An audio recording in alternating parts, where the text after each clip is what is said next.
I want to kick off a 3-part series on motivation. What is it that gets us moving and gets our people moving?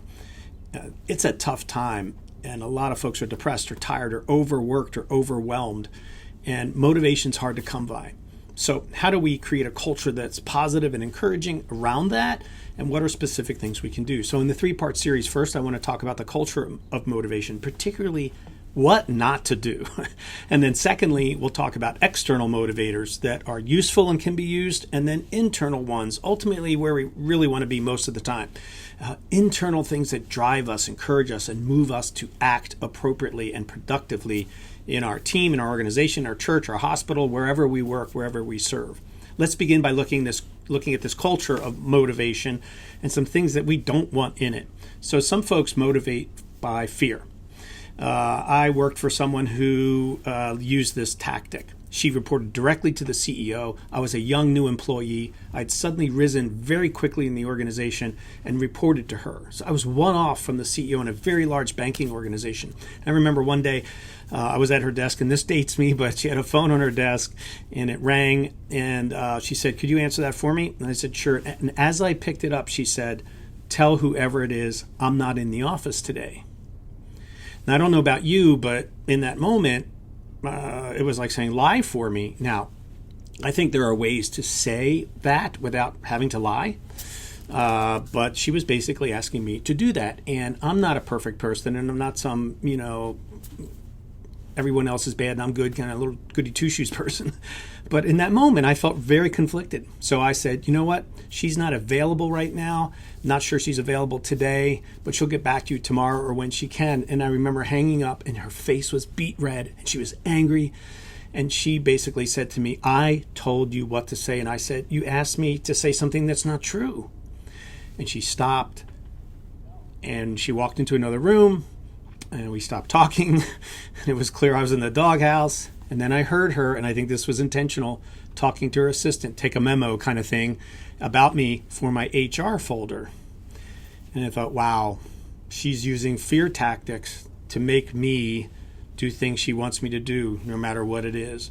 And I remember deciding in that moment, I can't last long if this is going to be the sort of policy here. And I was excited about this new role, and it was a great role, but fear. There's going to be a culture of fear.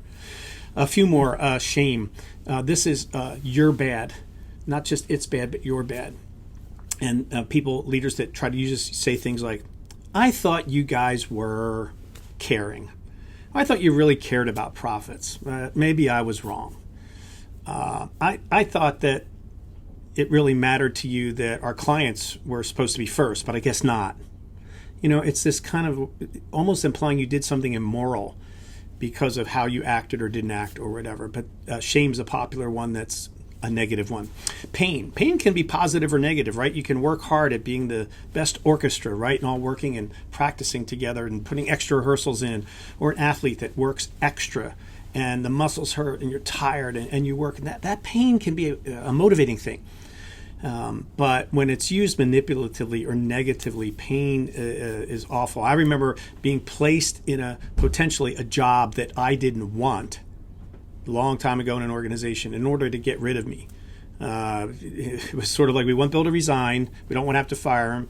He's 10 times more competent than we're going to ask him to do. He's going to be bored and he won't last very long. He'll leave.